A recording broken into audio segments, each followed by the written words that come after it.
Hello. Oh, I'm scared and I love it. It feels good.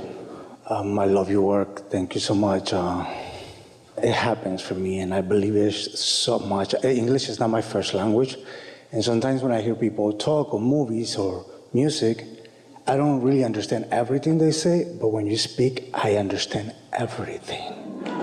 Like, Well, that's a credit to where you are vibrationally more than it is to the words that Esther is finding for us. It means you're in the receiving mode. It means that our sequential delivery is being received by you. It's good.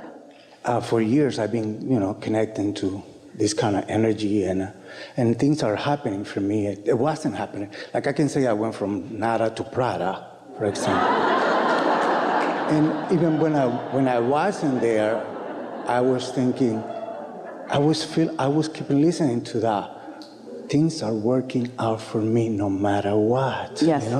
Like, when you order food in the restaurant and it takes forever, and then you go to the bathroom and they come back and the food is there.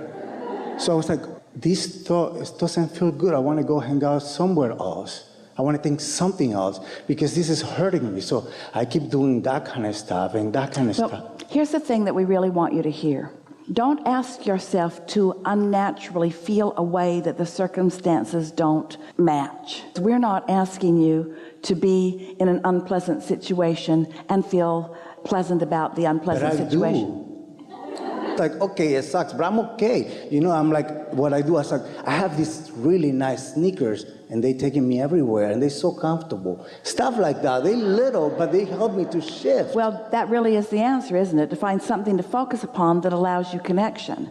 Because when you're connected, it doesn't matter where you are, there's benefit everywhere, isn't there? Yes. And that really is the definition of unconditional love. It's finding love anyway, regardless of the conditions, and then the conditions are easier to take and the unwanted ones are shorter in your experience.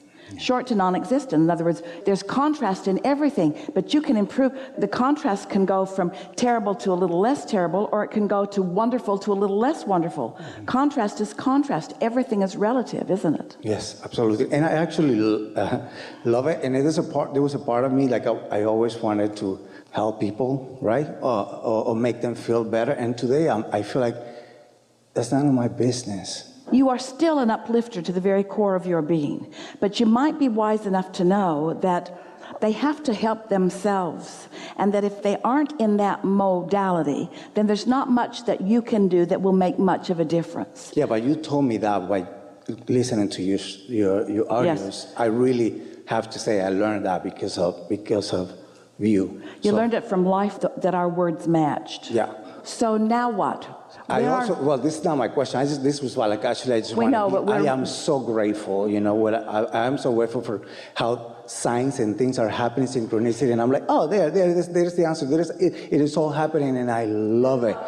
It's not so a particle beautiful, right? Evidence to the contrary of these laws. But my question is like, yes.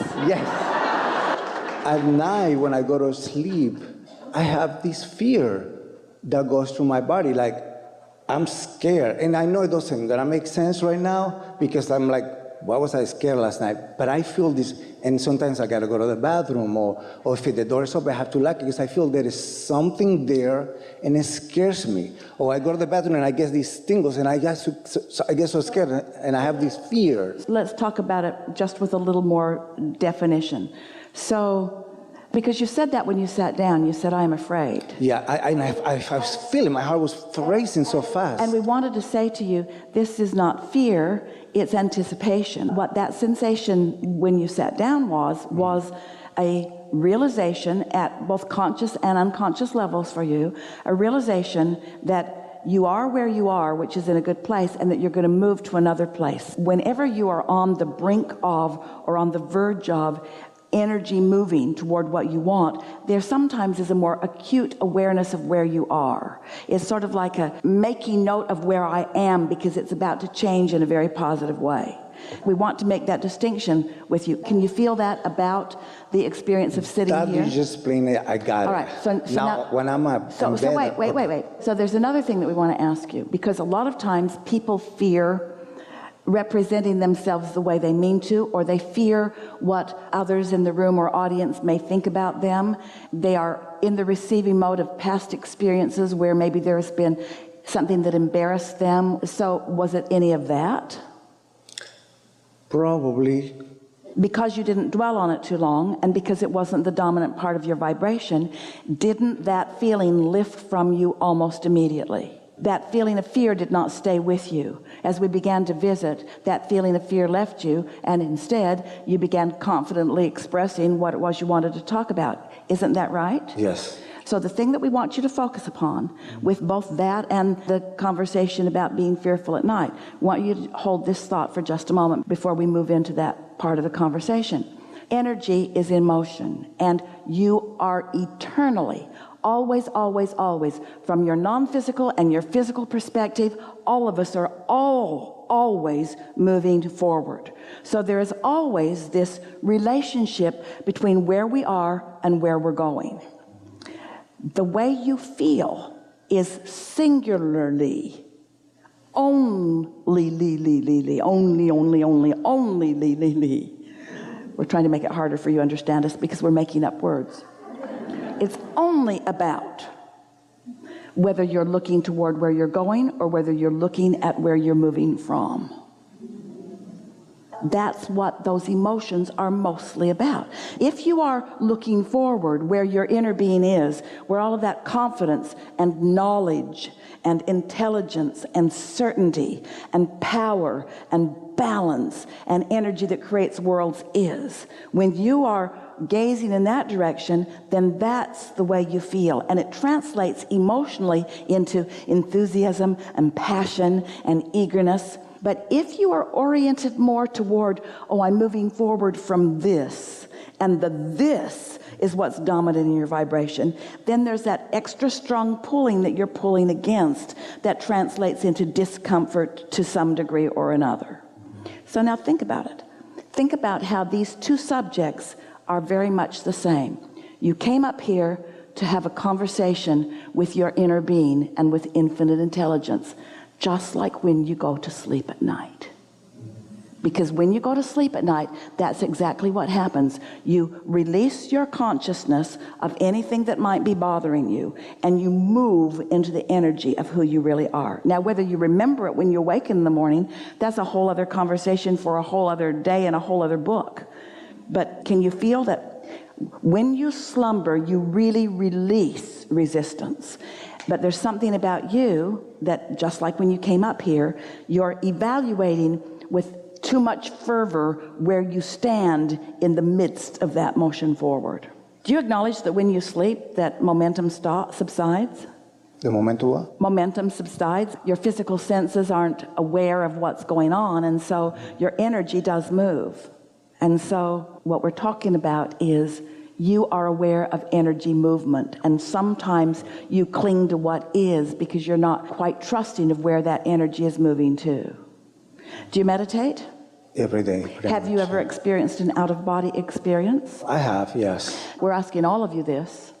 Have you ever been on what felt like that verge of an out-of-body experience? What? The verge of it, where you can feel yourself almost ready to go? Yes. Have you? But you're not quite going? And there's a part of you that's not really sure if you want to go because there's so much unknown in it. It's the same sort of thing. It's a lack of trust based upon a lack of knowledge of how secure you really are in terms of the greater scheme of things. You just describe everything right now. Yeah. That's good. Yeah, pretty much. Very well. That's really good. Enough? No, why? Now I'm comfortable. And it feels great. And of course I'm like, oh my God, this is it. This is the space. And you're comfortable because you're now in the vibration of trust of who you are. There's no resistance in your being. All things feel open and possible. And so now what? Now what? Now what? So if we were standing in your physical shoes, this is when we would bask to increase the momentum of it. It's not when we would ask some question to which we don't know the answer. our impulse would be to keep this feeling going, not use the advantage of this feeling to solve some problem. Can you feel the wisdom in that? Oh, wow. This is a leading edge conversation, isn't it? Yes. So, get out. So if you can take away from this conversation that every subject is really two subjects, wanted and absence of it, and then you can just ask yourself the question whenever you're focused upon something that you want, are you really focused upon what you want, or are you focused upon the absence of what you want and using the absence of it as a justification for having it? Because if you're using the absence of it as your justification for having it, you can't have it. And isn't that terrible? Now you see, your mother, your grandmother, especially your grandmother, a lot of people who love you have trained you to really need something before they give up the goods. But we're talking about a universal flow of abundance and well-being. We're not talking about the paltry, minuscule, little piddly stuff that can be doled out by other humans from their bank account to yours. We're talking about you putting yourself in a vibrational position where you can receive the abundance that is showering down upon you all day, every day, by tuning your frequency to a receiving mode where you are aware, and therefore you have good timing. You're in the right place at the right time. You're in a place where you can hear it. How often, you know this, have you known someone who needed some encouragement or maybe even some advice that you were pretty good at giving, and they're asking and you're telling them exactly what to do, and you know it works because you did it, and you know it will work for them? You just know it. It's one of those things that is just consistent, and you speak the words and they argue for their limitations, and you speak the words and they argue for their limitations, and you speak the words and they argue for their limitations, and you speak the words and they argue for their limitations. Because they're not hearing you, you might as well not speak your words. Because if they're not in the receiving mode, which they never are when they're hurting, they're never in the receiving mode when they're in the problem mode. So here are some words that you could give to anyone who's in that problem mode, and it doesn't matter what their problem is. I love you so much, but there's no help for you.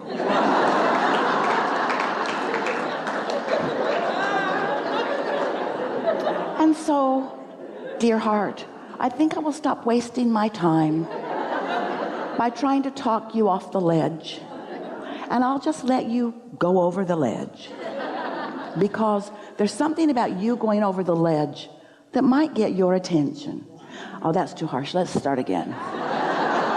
Dear heart, I love you so much, but nothing that I can say right now is going to be of any benefit to you, because you don't have your ears on.